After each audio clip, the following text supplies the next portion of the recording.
En la madrugada del 12 de julio de 1724, la ciudad portuaria de Veracruz despertó con un rumor que atravesó sus murallas de piedra como un rayo.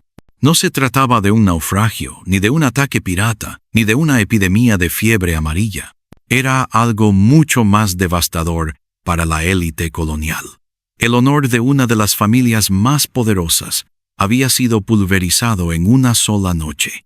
Los gritos desesperados provenían de la hacienda Herrera, un complejo de caña de azúcar y comercio negrero a las afueras del puerto. Las llamas iluminaban el cielo, mientras el humo ennegrecía las estrellas. Dentro de la casona principal, los sirvientes corrían como sombras, y los esclavos, encadenados por años, habían roto sus hierros para tomar parte en una rebelión que nadie habría imaginado. En el epicentro del escándalo estaba ella, doña Isabel de Herrera, condesa por matrimonio, de apenas 26 años, envuelta en un camisón blanco manchado de sangre y ceniza. Su vientre abultado no dejaba lugar a dudas.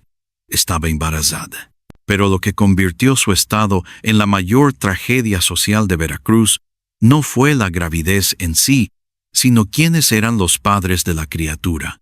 No era fruto del conde don Alonso, su esposo legítimo, borracho empedernido y heredero de los ingenios Herrera.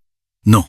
La condesa Isabel cargaba en su seno a un hijo concebido en los brazos de 2 esclavos africanos. Mateo, un congoleño de mirada feroz, y Ova, un yoruba de voz profunda. El rumor era tan increíble que en la Plaza Mayor se murmuraba entre dientes: 2 esclavos, 2 a la vez.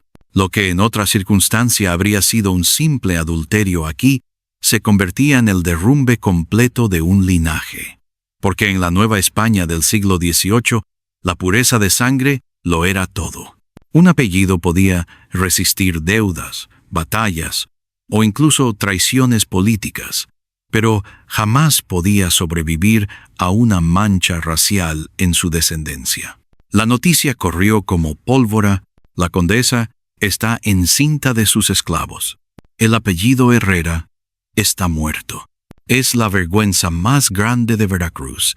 Esa madrugada, mientras los muros de la hacienda se teñían de fuego, los Herrera caían no por las armas de piratas ingleses ni por decretos de la corona, sino por un escándalo amoroso. La escena dentro del salón principal parecía sacada de un juicio divino. Don Alonso, enloquecido por el alcohol y la furia, blandía un machete intentando atravesar el vientre de su esposa. Los esclavos, liderados por Mateo y Ova, se interpusieron entre amo y mujer, iniciando una carnicería que acabaría con más de 20 cadáveres en menos de 2 horas. La sangre corrió por los pisos de mármol, mezclándose con el vino derramado y las joyas de plata que caían de las mesas. Los testigos que sobrevivieron aquella noche jamás olvidaron la imagen. Una condesa de alta cuna protegida por 2 esclavos africanos, declarando ante todos que prefería parir un hijo de sangre negra antes que seguir siendo esclava del apellido Herrera. Fue locura, pasión o venganza cuidadosamente planificada. ¿Quién era realmente Isabel de Herrera?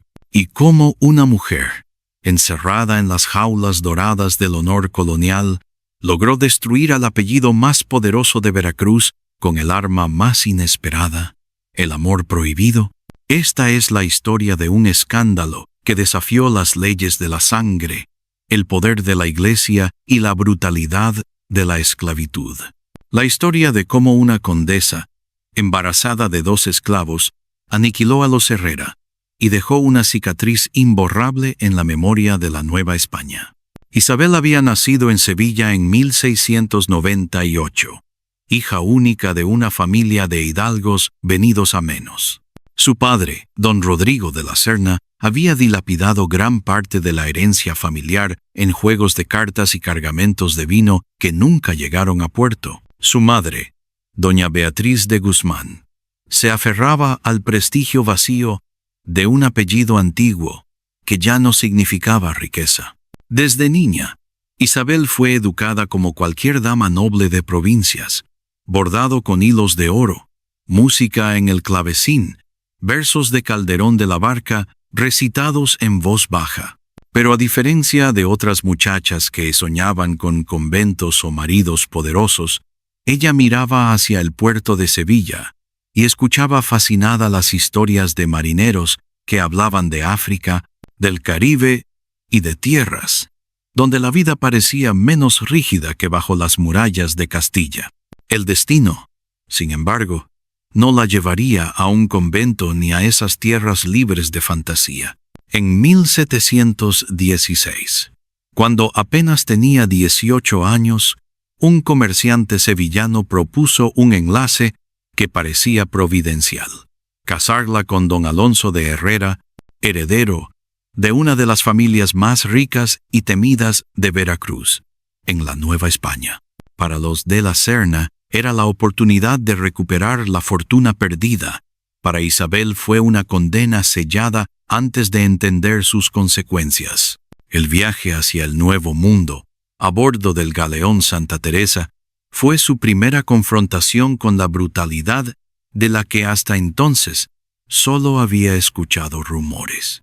En la bodega viajaban encadenados más de 200 africanos, amontonados como mercancía, gimiendo en la oscuridad. Las damas españolas iban en cubierta, con vestidos de seda y abanicos, pero las noches estaban atravesadas por el sonido de cadenas y lamentos que ascendían desde las entrañas del barco. Isabel no lo olvidaría jamás. La boda se celebró con gran pompa en la iglesia de la Asunción de Veracruz en 1717. Había música, procesiones, clérigos y comerciantes que brindaban con vino de Jerez.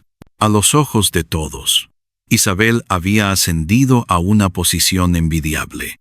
Condesa de los Herrera, dueños de ingenios de azúcar, contratos con la corona y más de 200 almas esclavizadas bajo su poder. Pero la luna de miel se convirtió rápidamente en una pesadilla. Don Alonso, su esposo de 32 años, era un hombre de carácter cruel, aficionado al aguardiente y a las peleas en las tabernas. No podía engendrar hijos, pero culpaba a Isabel de infertilidad, llamándola vientre seco delante de los criados. La golpeaba cuando estaba borracho, la humillaba en cenas familiares y, sobre todo, la reducía a un adorno en su propia casa. Isabel aprendió pronto a callar, a mantener la compostura en los bailes y a fingir devoción en misa, pero en la intimidad de su alcoba derramaba lágrimas de desesperación. Era condesa, sí, pero también prisionera. En la hacienda Herrera vivían más de 200 esclavos traídos de África. Entre ellos, 2 hombres marcarían el destino de Isabel para siempre. Mateo, un congoleño de más de 30 años, había sido capturado en Angola y vendido a los Herrera por 400 pesos de plata. Su cuerpo alto y musculoso estaba marcado con cicatrices de látigos, y su mirada transmitía una mezcla de furia contenida y sabiduría silenciosa.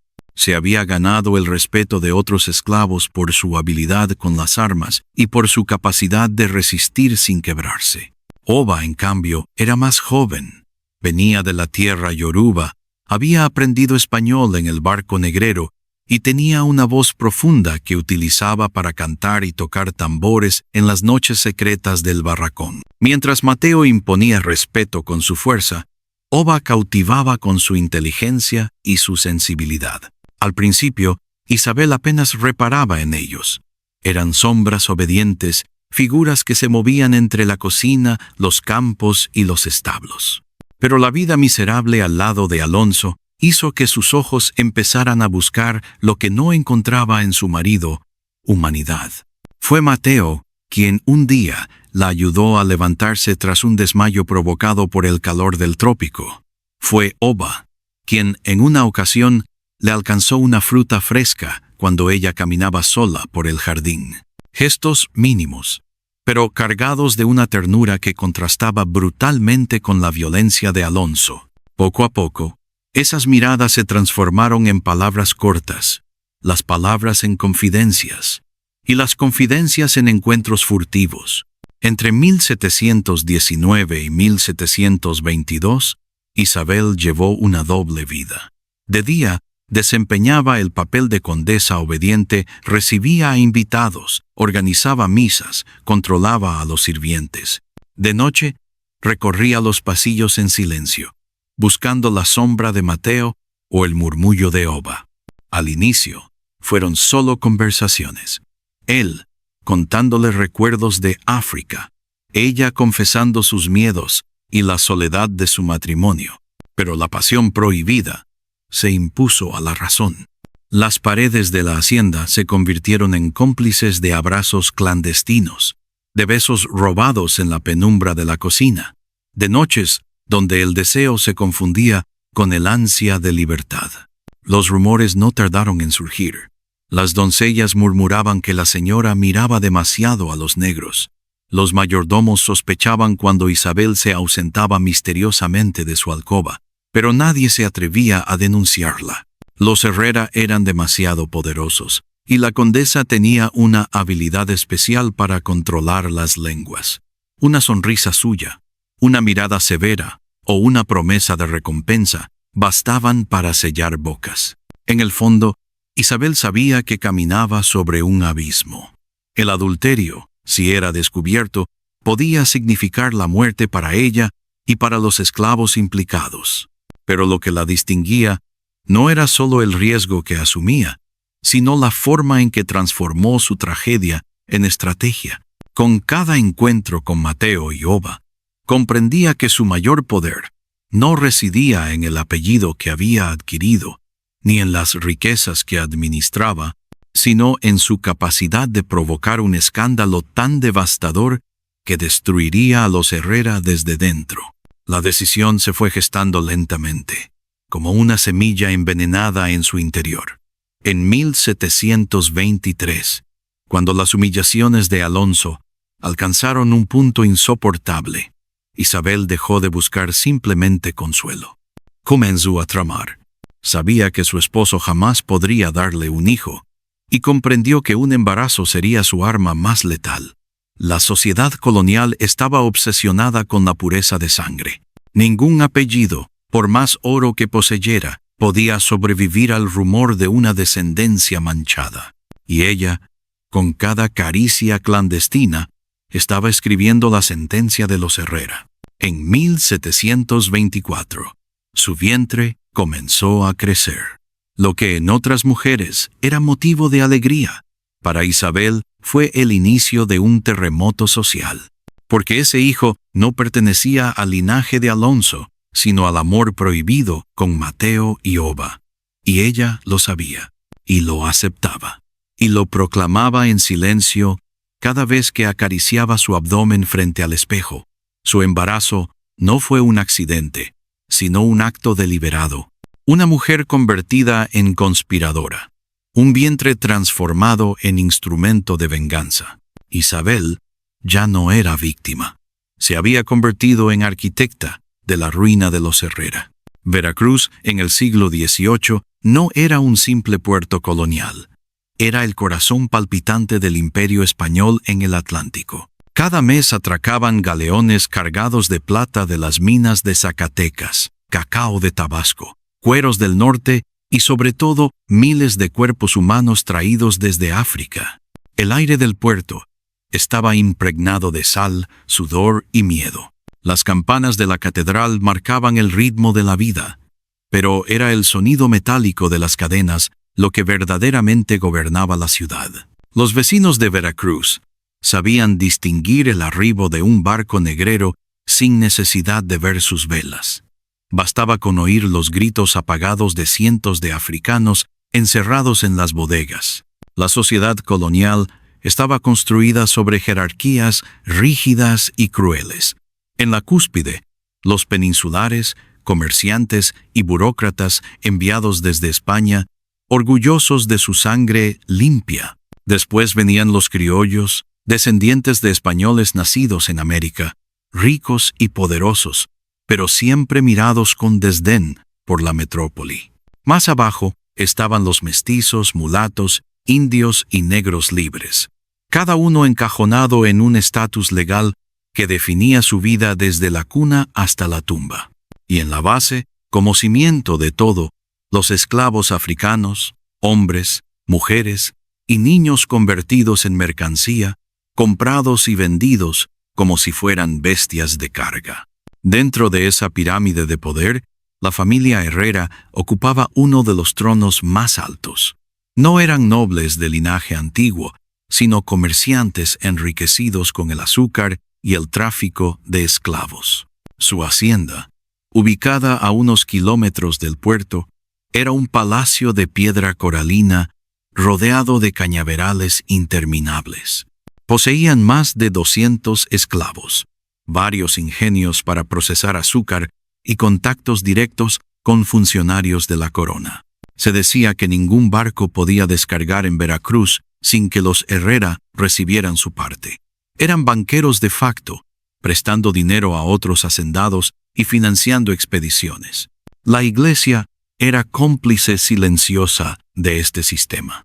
Los curas bendecían los barcos negreros y administraban bautizos masivos a los africanos recién desembarcados, convencidos de que salvar sus almas justificaba el tormento de sus cuerpos. El honor, la pureza de sangre y la apariencia de virtud eran pilares intocables. Un hombre podía asesinar a otro en una riña de taberna y aún así preservar su nombre. Pero un rumor de bastardía, una sospecha de sangre mezclada en la descendencia, era una herida incurable para cualquier familia. El escándalo no solo destruía reputaciones, destruía fortunas. Veracruz en 1724 era una ciudad al mismo tiempo esplendorosa y podrida. En las plazas se escuchaba música de guitarras, mientras en los arrabales se vendía carne humana. Los balcones de madera exhibían damas con abanicos, mientras en los patios traseros se escuchaban los latigazos sobre las espaldas de esclavos. Era un mundo partido en dos, la apariencia de orden y fe católica y la realidad de violencia y codicia. Los Herrera encarnaban esa contradicción.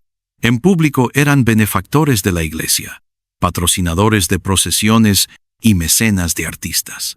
Don Alonso aparecía en los cabildos, vestido con capas de terciopelo, discutiendo con comerciantes franceses e ingleses sobre los precios del azúcar.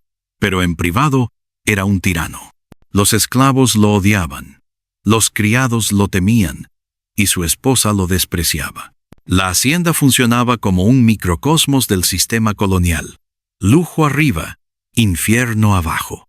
En los campos, los esclavos trabajaban desde antes del amanecer hasta después del anochecer. La caña de azúcar, cortada con machetes pesados, dejaba las manos llenas de heridas infectadas. El calor tropical era insoportable, y quienes se desmayaban eran castigados con azotes para aprender a resistir. Las mujeres esclavas no solo trabajaban en la molienda y en las cocinas, también eran obligadas a satisfacer los caprichos sexuales de los amos. Los niños crecían entre cadenas, sin conocer otra vida más que la servidumbre. Los cronistas de la época describían a Veracruz como el puerto más vigilado de la Nueva España. Sus murallas, construidas de coral y piedra, protegían no solo el oro y la plata que partían hacia Sevilla, sino también el comercio ilegal que se escondía en las noches sin luna. Contrabandistas franceses, piratas ingleses y corsarios holandeses hacían tratos con las familias criollas que fingían lealtad a la corona. Los Herrera, por supuesto, participaban de este doble juego. A los ojos del virrey, eran leales súbditos, pero en la práctica negociaban con cualquiera que aumentara su fortuna. Era en ese ambiente de riqueza corrupta y crueldad institucional donde Isabel de Herrera vivía su encierro. Los pasillos de la hacienda estaban adornados con tapices de Flandes y espejos traídos de Cádiz, pero en los sótanos se amontonaban cuerpos encadenados recién llegados de África. Cada mes, Isabel veía desfilar nuevos rostros, algunos niños, algunas mujeres embarazadas, todos con la mirada rota. Aunque, al principio, fingió indiferencia, poco a poco, esas escenas la marcaron. Sabía que cada lágrima derramada en los sótanos era un recordatorio de la verdadera fuente de la riqueza que la rodeaba. Para la sociedad veracruzana, Isabel era una condesa privilegiada. Tenía vestidos de seda, criadas a su disposición, y carruajes tirados por caballos andaluces. Pero esa misma sociedad le imponía cadenas invisibles. Su deber era dar herederos, sonreír en los bailes, rezar en misa y nunca, jamás, manchar el honor de su apellido. Una mujer sin hijos era vista como inútil. Una mujer infiel era vista como demonio. En ese contexto, cada decisión de Isabel adquiría un peso inmenso. No podía elegir a quién amar, pero sí podía elegir cómo vengarse. La obsesión colonial por la pureza de sangre hacía que cualquier relación entre una dama española y un esclavo africano fuera considerada no solo pecado, sino herejía social. El solo rumor de tal cosa podía significar la ruina de un apellido. Por eso, el embarazo de Isabel en 1724 sería una bomba atómica en medio de la élite veracruzana. Nadie estaba preparado para un escándalo de esa magnitud. Y sin embargo, todo lo que había ocurrido en las décadas anteriores, la corrupción, la violencia, la hipocresía, parecía conducir inevitablemente a esa explosión. La ciudad, con sus murallas imponentes y su puerto repleto de galeones, parecía inexpugnable. Pero su verdadero talón de Aquiles no estaba en los cañones de piratas ni en las tormentas tropicales. Estaba en algo mucho más frágil y peligroso, el honor. Y fue precisamente allí donde Isabel decidió atacar. Entre 1722 y 1723, la vida de Isabel se convirtió en un delicado equilibrio entre la apariencia de obediencia y el vértigo de la pasión prohibida. La hacienda herrera continuaba con su rutina implacable. Las campanas de madrugada que llamaban a los esclavos al corte de caña, el rugido de las calderas de azúcar que hervían día y noche, los caballos entrando y saliendo con mercancías hacia el puerto. A los ojos de todos, la condesa Isabel era la esposa ejemplar de don Alonso, acompañándolo en las procesiones religiosas, recibiendo invitados en salones perfumados con incienso y cuidando que la casa estuviera siempre impecable para las visitas del obispo.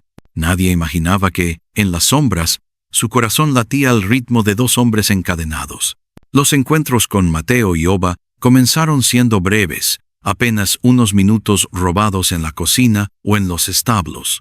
Pero como toda llama que se alimenta en secreto, se volvió incontrolable. Isabel aprendió a moverse como un fantasma por los pasillos de la hacienda, a memorizar cada ronda de los guardias, a distinguir el crujido de cada escalón de madera para no ser descubierta. Las noches se convirtieron en su verdadero mundo, y el día en una máscara insoportable. Mateo representaba la fuerza y la seguridad. Sus brazos marcados por cicatrices eran refugio para Isabel, que encontraba en él la protección que nunca había recibido de su esposo. Oba, en cambio, le ofrecía palabras, canciones, historias de su tierra yoruba que Isabel escuchaba con fascinación. Entre los dos, formaban un universo que desafiaba las leyes de la sociedad colonial. Un triángulo imposible, sostenido por la desesperación y el deseo. No faltaron las primeras sospechas. Una criada jura haber visto a Isabel salir del establo con el cabello desordenado y el rostro encendido. Un mayordomo escuchó pasos en los corredores cuando todos dormían. Y en la cocina comenzaron a circular rumores venenosos. La señora busca calor en brazos que no son del amo. Los esclavos, al principio incrédulos, pronto comprendieron que la relación era real. Algunos lo celebraban en silencio, viendo en Isabel una aliada inesperada. Otros lo temían, conscientes de que si el secreto salía a la luz, las represalias serían brutales. Don Alonso, absorbido por sus borracheras y sus negocios turbios, tardó en notar las señales, pero la élite colonial era un hervidero de chismes. En los bailes de Veracruz, las damas intercambiaban miradas maliciosas cuando Isabel entraba al salón. Algunos caballeros insinuaban que la condesa estaba demasiado pálida, demasiado nerviosa, demasiado ausente. El honor de los Herrera empezaba a tambalearse no por pruebas concretas, sino por el rumor, ese veneno invisible que destruía más rápido que cualquier espada. En 1723, los encuentros clandestinos se intensificaron.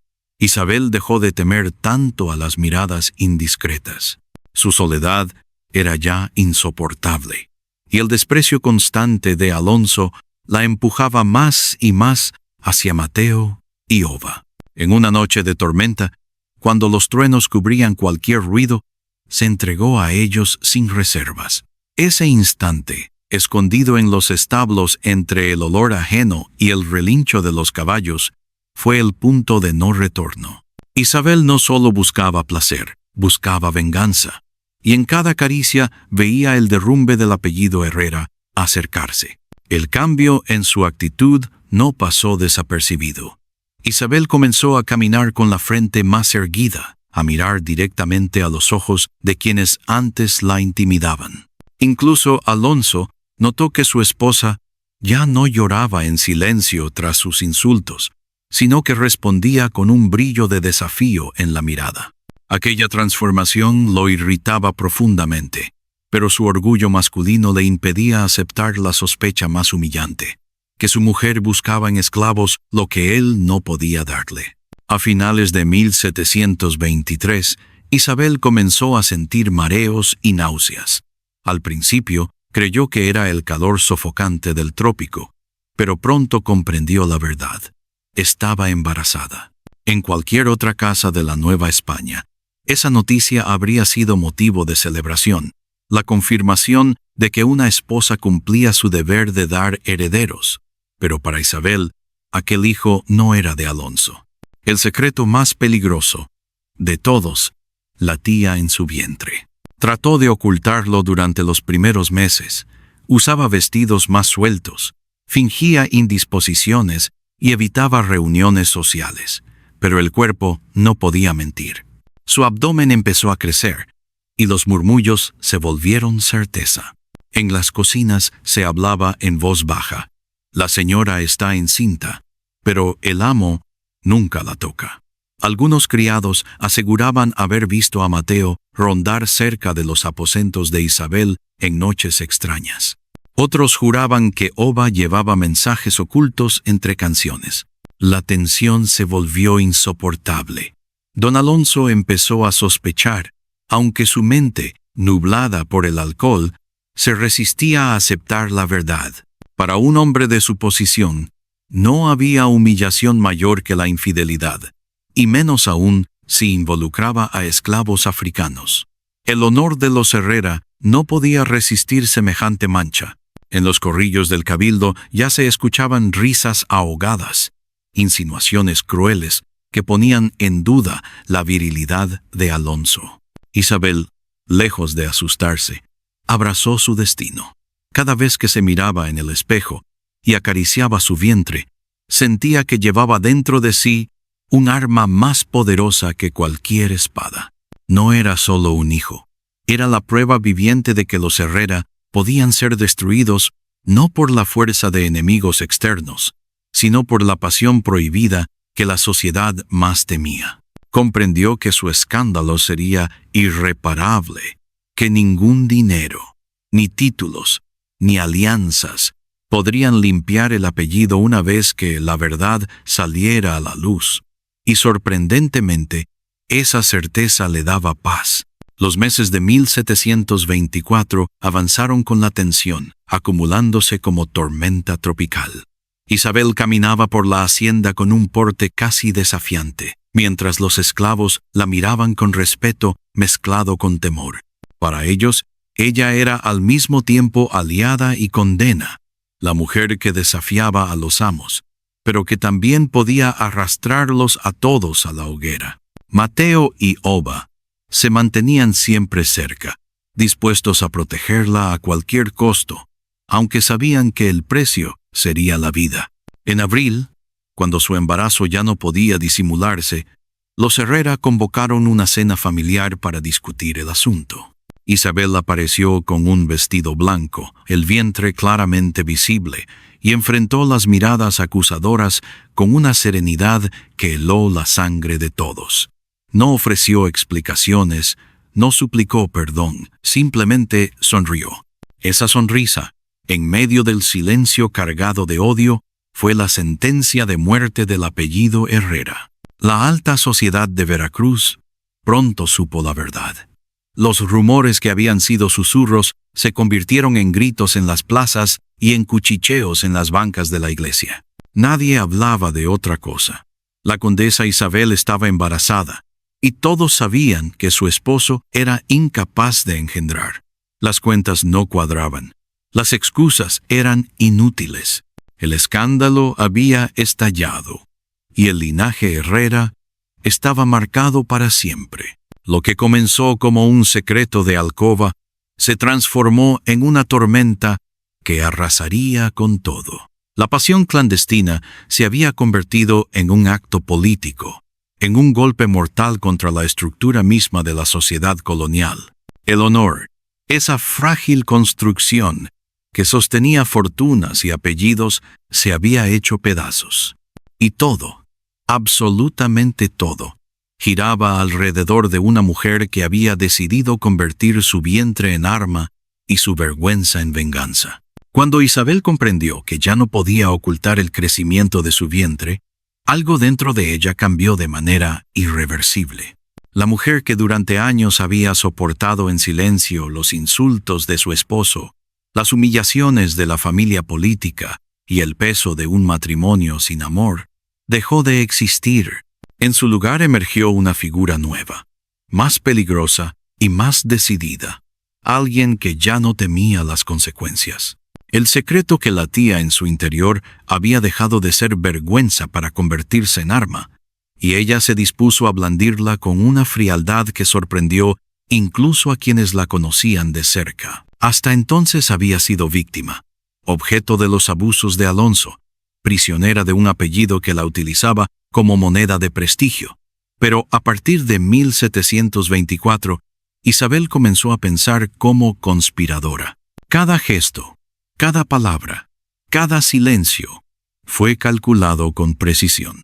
Descubrió que podía manipular el miedo de los criados y la curiosidad de las damas veracruzanas, que podía sembrar rumores y al mismo tiempo aparentar inocencia. Lo que antes la destruía ahora era su escudo. Se había dado cuenta de que el verdadero poder no estaba en los títulos ni en las armas, sino en la capacidad de controlar la narrativa, de usar el escándalo como un veneno lento. Isabel dejó de bajar la mirada ante Alonso. Cuando él intentaba insultarla, ella respondía con un silencio cargado de desprecio, una mirada helada que lo hacía tambalear en su borrachera. Esa actitud lo enfurecía aún más, pero también lo desarmaba, porque en el fondo sabía que su impotencia lo convertía en ridículo ante toda la sociedad. El hombre que debía asegurar la descendencia de los Herrera no podía dar un heredero. Y ahora, su esposa estaba encinta, ante los ojos de todos, de un hijo que no era suyo. La humillación lo carcomía, y cada vez que trataba de alzar la voz, Isabel lo reducía con la simple fuerza de su calma. Con los esclavos, en cambio, su papel fue distinto. Isabel comenzó a mostrarse como aliada, como alguien que entendía el dolor que ellos sufrían en los campos y en los calabozos de la hacienda. Aunque no podía liberarlos con un decreto, les ofrecía algo aún más poderoso: esperanza. Los miraba con respeto, compartía con ellos frutas y pan que pertenecían a la mesa de los amos, escuchaba sus historias sin interrumpir. Poco a poco, fue ganándose la lealtad de muchos. Algunos murmuraban que la condesa estaba enloquecida, otros que estaba inspirada por fuerzas sobrenaturales. Lo cierto es que Isabel supo convertir su desgracia en liderazgo. Su relación con Mateo y Oba también se transformó. Al inicio habían sido amantes furtivos, unidos por la necesidad de consuelo y por el deseo prohibido. Pero con el embarazo, el vínculo adquirió una nueva dimensión. Ya no era solo pasión, era complicidad. Los tres comprendieron que estaban desafiando no solo a un hombre, sino a un sistema entero. Isabel no era ingenua. Sabía que si el plan fracasaba, ellos serían ejecutados de manera brutal, pero en lugar de retroceder, decidió avanzar. Su determinación se volvió contagiosa. Mateo, que hasta entonces había mantenido una actitud de cautela, comenzó a pensar en términos de rebelión. Oba, con su ingenio y su facilidad para comunicarse, tejía lazos entre los esclavos de la hacienda. Entre los tres se estaba gestando algo más que un romance, una conspiración. La transformación de Isabel fue también psicológica. El dolor que antes la doblaba en lágrimas ahora se convertía en acero. Pasaba horas frente al espejo, acariciando su abdomen, repitiéndose que ese hijo era un símbolo de desafío, una semilla que destruiría la arrogancia de los Herrera.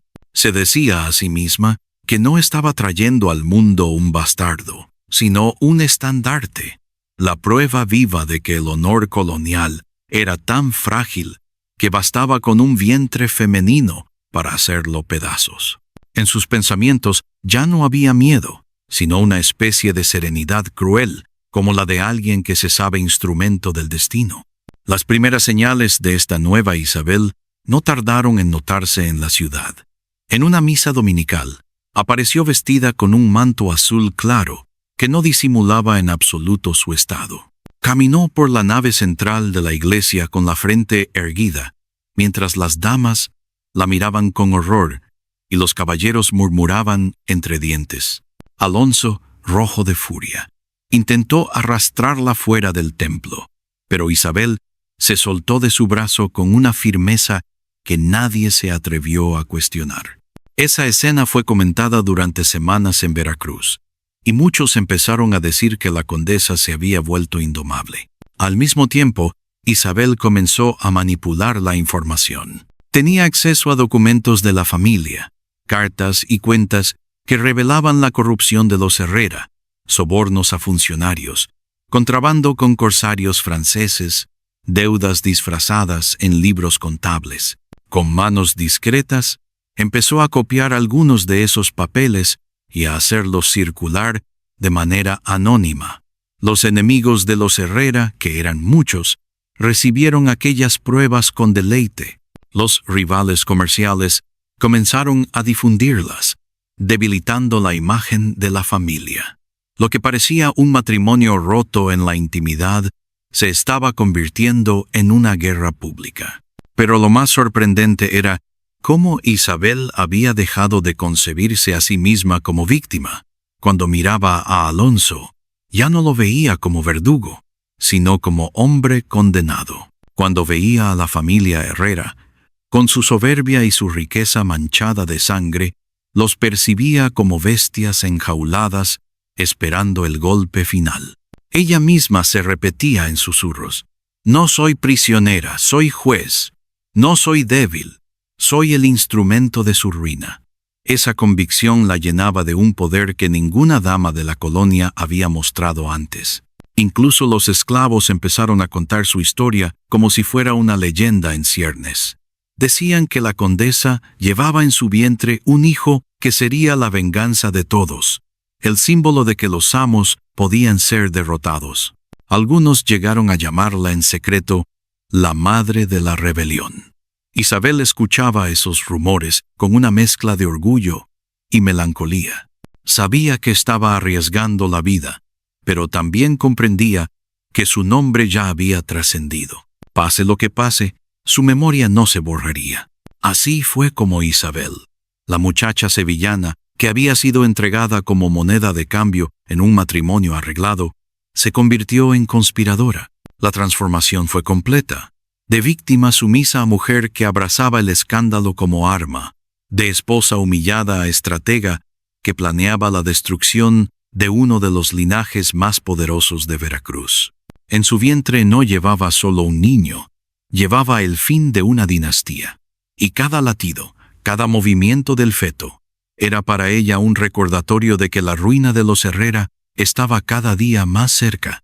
Una vez que Isabel aceptó que su vientre era un arma, comenzó a moverse con una precisión que nadie sospechaba posible en una dama colonial. Lo que hasta entonces había sido instinto y rebeldía, se transformó en estrategia. La condesa empezó a observar a todos a su alrededor como piezas en un tablero.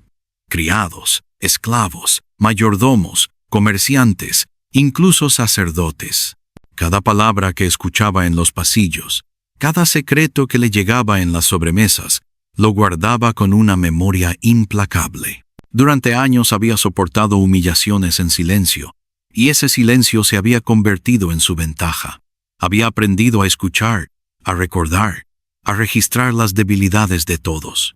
Ahora ese conocimiento se convertía en pólvora. El primer paso de su plan fue ganarse a los esclavos de la hacienda. Mateo y Oba ya eran sus aliados y amantes, pero Isabel sabía que 2 hombres no bastaban para enfrentarse a la familia Herrera. Necesitaba muchos más. Comenzó con gestos pequeños, repartir pan y frutas en secreto, permitir que algunos descansaran más de lo habitual, interceder ante los capataces para que ciertos castigos se suavizaran. Los esclavos, acostumbrados a la crueldad cotidiana, no podían creer que la condesa se arriesgara por ellos. Al principio dudaban de sus intenciones, pero con el tiempo comprendieron que no era simple compasión, era alianza. En noches sin luna, Isabel se acercaba a los barracones, cubierta con un manto oscuro, y hablaba con grupos pequeños. Les decía en voz baja que su hijo no nacería para perpetuar la esclavitud, sino para vengarla. Aquellas palabras, dichas por una mujer blanca, condesa y esposa de un Herrera, se esparcieron como un rumor sagrado. El segundo paso fue recopilar pruebas de la corrupción de la familia. Isabel conocía las llaves de los escritorios y la ubicación de los cofres donde se guardaban documentos. En las madrugadas, cuando Alonso dormía borracho, ella abría cajones y copiaba cartas con una letra elegante que luego hacía circular por manos anónimas en Veracruz. Esos papeles hablaban de contrabando con franceses, de sobornos a funcionarios, de asesinatos de esclavos, encubiertos como pérdidas naturales. En una sociedad donde el honor era más frágil que el oro, esas revelaciones eran dinamita. Los rivales de los Herrera en el comercio aprovecharon cada palabra para difundir rumores. Poco a poco, el apellido comenzó a mancharse no solo por el embarazo de Isabel, sino también por la evidencia de sus crímenes. El tercer paso fue debilitar la estructura interna de la hacienda. Isabel sabía que no podía enfrentarse directamente a la familia sin antes minar su autoridad. Aprovechó su posición de ama de casa para introducir pequeñas fisuras. Ordenaba cambios en la distribución de tareas, confundía a los capataces con instrucciones contradictorias, permitía que algunos esclavos se ausentaran de sus puestos en momentos clave. La maquinaria que había funcionado como un reloj comenzó a fallar. Los Herrera atribuían esos errores al descuido, sin sospechar que era la condesa quien sembraba el desorden desde dentro. Isabel también utilizó la pluma como arma. Escribió cartas anónimas a miembros del cabildo, denunciando abusos de los Herrera. Firmaba como una conciencia atormentada. Algunas de esas cartas aparecieron clavadas en las puertas de la iglesia al amanecer, escandalizando a los feligreses. Nadie sabía de dónde venían, pero todos las leían. Los sacerdotes murmuraban que Dios había puesto la verdad en labios secretos. Lo que nadie imaginaba era que era Isabel, la propia condesa, quien las redactaba desde su habitación perfumada de incienso. Mateo y Oba se convirtieron en sus brazos ejecutores. Mateo organizaba reuniones clandestinas con otros esclavos en los cañaverales. Allí, bajo la oscuridad, Hablaban de justicia, de rebelión, de un futuro sin cadenas. Oba usaba su música como clave. Tocaba ciertos ritmos en los tambores que servían como señales codificadas. Los demás esclavos aprendieron a reconocer cuándo debían reunirse, cuándo mantenerse en silencio, cuándo esperar la próxima orden. Todo estaba planeado para que, llegado el momento, la hacienda entera se volviera contra sus amos en una sola noche. Isabel no era ingenua. Sabía que una rebelión frontal podía fracasar, que los soldados coloniales acudirían a sofocarla. Por eso su plan no era simplemente matar, sino destruir el honor de los Herrera de manera que nunca se recuperaran. Su embarazo era la clave, pero necesitaba que el escándalo estallara en el momento más humillante. Decidió que el golpe final ocurriría en una cena familiar, cuando todos los Herrera y sus aliados estuvieran presentes. Allí, delante de invitados, criados y sacerdotes, mostraría su vientre y dejaría que las miradas hicieran el resto. En paralelo, comenzó a preparar un veneno lento, no para matar de inmediato, sino para debilitar a los hombres de la familia. Con la ayuda de Oba, que conocía hierbas africanas, mezcló extractos que provocaban mareos y confusión. Durante semanas, introdujo pequeñas dosis en los vinos y guisos de la casa. Los Herrera comenzaron a sentirse cansados, irritables, con reflejos torpes. Atribuían su malestar al calor del verano, sin imaginar que era la mano de Isabel la que los estaba debilitando. Mientras tanto, la ciudad de Veracruz hervía de rumores. Las damas hablaban en las tertulias de abanico sobre el extraño embarazo de Isabel. Los caballeros hacían chistes crueles en las tabernas. Los sacerdotes discutían en voz baja sobre la pureza de sangre. La noticia se había convertido en un escándalo imposible de contener. Los Herrera intentaban silenciar las habladurías con fiestas y donaciones a la iglesia, pero el veneno del rumor ya estaba inoculado. Cada sonrisa hipócrita que Isabel mostraba en público era como un cuchillo en el corazón del apellido. La transformación de la condesa era evidente. De mujer sumisa había pasado a caminar como reina de las sombras. Nadie podía detenerla, porque nadie sospechaba hasta qué punto su plan estaba tejido. Su serenidad desconcertaba. Mientras la familia se derrumbaba en rumores y tensiones, ella sonreía con calma, acariciando su vientre como si supiera que llevaba dentro no solo un hijo, sino el final de una dinastía. Los últimos preparativos fueron meticulosos. Mateo se aseguró de que las herramientas del campo pudieran convertirse en armas improvisadas. Oba distribuyó mensajes codificados entre los esclavos. La fecha estaba fijada. La noche del banquete sería la noche de la rebelión. Isabel revisó los documentos incriminatorios una vez más, lista para que circularan en la ciudad justo después del estallido. El escenario estaba preparado, las piezas colocadas.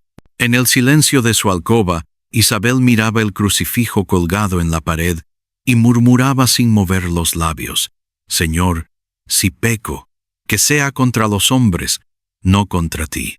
Que este escándalo no sea castigo, sino justicia». Sus palabras se mezclaban con el canto lejano de Oba y el crujir de la caña en los campos nocturnos. Todo estaba listo. La caída de los Herrera ya no era una posibilidad. Era una sentencia que aguardaba la señal. La noche señalada llegó en junio de 1724. La hacienda Herrera resplandecía con luces y música. Habían convocado a parientes, comerciantes y autoridades eclesiásticas a un banquete con la intención de silenciar los rumores, demostrar al mundo que los Herrera seguían intactos, orgullosos y fuertes. La mesa estaba cubierta de manteles flamencos. Los candelabros lanzaban destellos sobre copas de plata, y el vino corría con abundancia. Los invitados hablaban de barcos recién llegados al puerto, de precios del azúcar y de guerras lejanas en Europa. Pero bajo aquella apariencia de normalidad, Una tensión invisible recorría el aire, como la electricidad antes de la tormenta.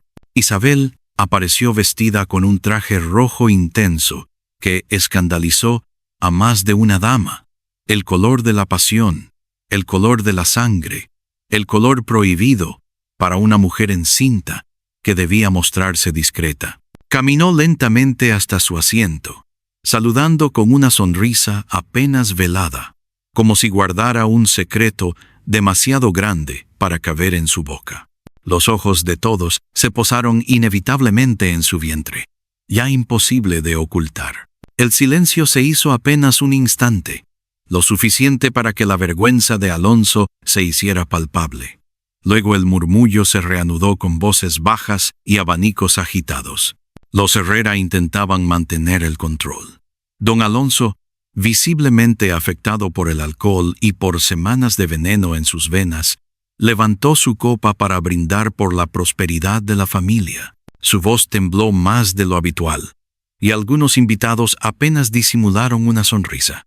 Isabel, en cambio, se mantenía erguida, acariciando lentamente su vientre, como quien acaricia una llama que está a punto de incendiar la sala entera. Entonces todo comenzó.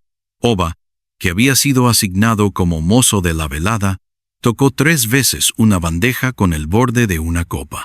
El sonido metálico pasó inadvertido para los invitados, pero los esclavos lo entendieron como señal. En los pasillos, en las cocinas, en los establos, los cuerpos encadenados se prepararon. Mateo, oculto entre los sirvientes, empuñó un machete de caña y lo sostuvo contra su muslo, esperando el momento.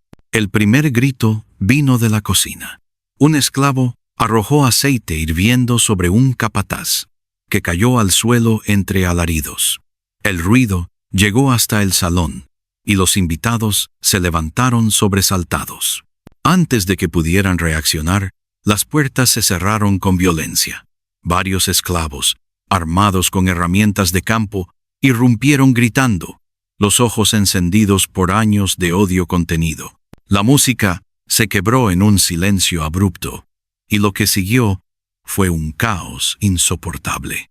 Mateo entró al salón como un coloso. Con un solo movimiento, partió en 2 la mesa principal, lanzando copas y platos al suelo. Los invitados gritaron.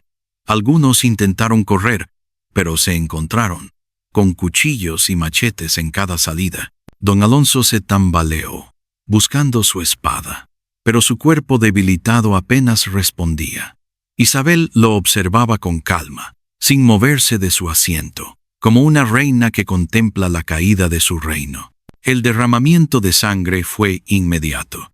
Un primo de los Herrera intentó enfrentarse con una daga, pero fue reducido con un golpe en la cabeza. Un sacerdote alzó un crucifijo para detener la violencia, y fue atravesado por una lanza improvisada. Las mujeres chillaban, se refugiaban bajo las mesas, manchando sus vestidos de seda con vino y sangre. Los hombres gritaban órdenes que nadie obedecía. La hacienda, que durante años había sido símbolo de poder, se convirtió en un matadero. Isabel se levantó por fin. Caminó lentamente hasta donde Alonso luchaba por mantenerse en pie. Lo miró a los ojos, y en su mirada había desprecio, venganza, pero también una calma casi maternal. Alonso intentó insultarla. Quiso alzar la voz para llamarla puta y traidora, pero la garganta no le respondió. Su cuerpo envenenado apenas podía sostenerse. Isabel se inclinó y le susurró unas palabras que nadie más escuchó. Luego hizo una señal con la mano, y Mateo lo derribó de un golpe. Los esclavos lo sujetaron mientras Oba le colocaba una soga al cuello. La escena fue brutal. El amo colgado como ganado frente a los invitados, su rostro hinchado, sus piernas pataleando en el aire. El griterío se transformó en histeria. Los invitados que aún quedaban fueron obligados a mirar. Isabel, de pie frente a todos, acarició su vientre una vez más y dijo con voz firme: «Este hijo no será de los Herrera, será la ruina de su nombre». Aquellas palabras fueron como un trueno. Nadie pudo olvidar jamás la serenidad con la que las pronunció, ni el eco que dejaron en las paredes ensangrentadas. El fuego fue el siguiente paso. Ova arrojó teas encendidas contra las cortinas, y en cuestión de minutos, el salón ardía. Los candelabros caían, los manteles se incendiaban, el humo llenaba los pulmones. Algunos invitados murieron quemados, otros a machetazos. Los esclavos, liberados por primera vez, gritaban en coro, un canto de furia y libertad. Era el caos absoluto, la culminación de años de dolor convertidos en llama. Isabel salió del salón caminando lentamente, como si la destrucción a su alrededor no la tocara. Detrás de ella, Mateo y Ova la escoltaban como guardianes de una reina. A su paso quedaban cuerpos, gritos y fuego. La hacienda Herrera, orgullo de una familia poderosa, se consumía en una sola noche. El cielo de Veracruz se iluminó con las llamas, y en la distancia, los vecinos veían el resplandor aterrador sin comprender aún que presenciaban el fin de una dinastía. Cuando los soldados coloniales llegaron al amanecer, no encontraron más que ruinas humeantes, cuerpos calcinados y silencio. Entre los restos, no hallaron rastro claro de Isabel ni de sus aliados. Algunos decían haberla visto escapar hacia los manglares. Otros juraban que había muerto en el incendio. Lo cierto es que su nombre ya se había convertido en leyenda. La condesa que se atrevió a desafiar a los Herrera había desaparecido, dejando atrás solo cenizas y rumores. Cuando los soldados coloniales llegaron a los restos de la hacienda Herrera, lo que encontraron fue un paisaje de pesadilla. Las paredes ennegrecidas aún humeaban. El suelo estaba cubierto de cuerpos irreconocibles, y el olor a carne quemada se mezclaba con el dulzor pegajoso del azúcar derramado. Los animales corrían desorientados, los caballos relinchaban entre los establos destruidos, y en medio del caos se escuchaba todavía, como eco lejano, un tambor apagado que parecía burlarse de los vencedores. El apellido Herrera desapareció aquella noche. No quedó heredero legítimo. No quedó patrimonio que rescatar. Las escrituras de propiedades ardieron con las llamas, y los cofres con monedas fueron saqueados por esclavos que huyeron en todas direcciones. Para la ciudad de Veracruz, la noticia cayó como un rayo.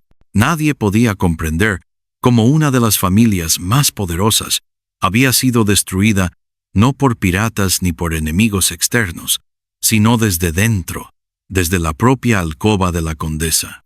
Los rumores sobre Isabel se multiplicaron con rapidez. Algunos juraban haberla visto huir hacia los manglares, acompañada de 2 esclavos robustos, protegida por la oscuridad de la madrugada. Otros aseguraban que se refugió en un convento disfrazada de monja, donde dio a luz en silencio antes de desaparecer para siempre. Hubo incluso quienes decían que murió en el incendio, consumida junto a los suyos, y que el hijo en su vientre jamás nació. La verdad, como siempre en los grandes escándalos, se perdió entre susurros, mentiras y miedos. Pero la leyenda creció. En los años siguientes, los marineros que llegaban a Veracruz contaban historias de una mujer de piel blanca y mirada feroz, que viajaba con esclavos libres en barcos clandestinos. Los esclavos que habían participado en la rebelión hablaban de ella como de una santa pagana, la madre de la venganza. Para las damas de la élite, en cambio, su nombre se convirtió en advertencia, el ejemplo de lo que podía ocurrir cuando una mujer desobedecía las cadenas del matrimonio y del honor. La Iglesia intentó borrar su recuerdo. En los sermones se hablaba de la condesa como de una pecadora consumida por la lujuria, un ejemplo de cómo la desobediencia femenina traía la ruina. Pero la gente de los arrabales, las cocineras, los estibadores, los esclavos huidos, repetían otra versión. Isabel no fue víctima de la lujuria, fue instrumento de justicia. Su vientre había sido la tumba de los Herrera, y su desaparición era prueba de que ni la Iglesia ni la corona podían controlar el destino de los hombres y mujeres cuando el odio acumulado se convertía en fuego. El misterio de su hijo alimentó aún más la leyenda. Nació, vivió, creció en algún lugar secreto como heredero de dos sangres mezcladas. Algunos decían que sí, que en los montes cercanos a Veracruz había un niño que reunía la fuerza de Mateo y la sabiduría de Oba, criado entre historias de su madre. Otros afirmaban que no había sobrevivido, que Isabel había sacrificado su propio fruto para sellar su venganza. Ninguna versión pudo confirmarse jamás, y en esa incertidumbre la figura de Isabel se volvió aún más poderosa. Los años pasaron, y cada vez que un hacendado golpeaba con crueldad a sus esclavos, alguien murmuraba: «Recuerda a la condesa Isabel. Recuerda cómo ardieron los Herrera». Cada vez que una mujer sufría bajo el peso de un matrimonio impuesto, alguna criada le contaba en secreto la historia de la dama que convirtió su vergüenza en arma. Y cada vez que un esclavo soñaba con huir, encontraba en la leyenda un estímulo. Si una condesa pudo destruir una dinastía, también un hombre encadenado podía romper sus grilletes. Veracruz no volvió a ser la misma. El puerto continuó con sus barcos, su comercio y su hipocresía, pero la sombra de Isabel quedó flotando sobre las murallas.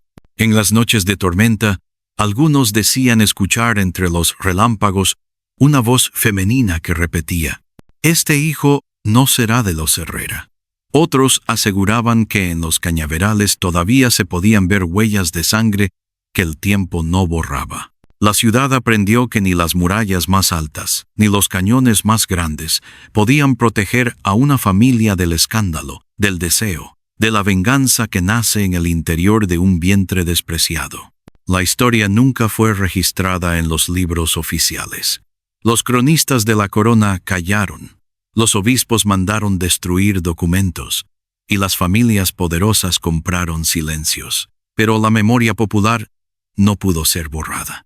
El escándalo amoroso de Veracruz, en 1724, sobrevivió en los corridos que cantaban los mulatos, en los susurros de las lavanderas, en las leyendas transmitidas a los hijos de los esclavos liberados. Y así, lo que empezó como un secreto de alcoba, se convirtió en un mito que sobrevivió a los propios protagonistas. Quizás esa fue la mayor victoria de Isabel. No solo destruyó a los Herrera, sino que escapó al destino de ser borrada como tantas otras mujeres.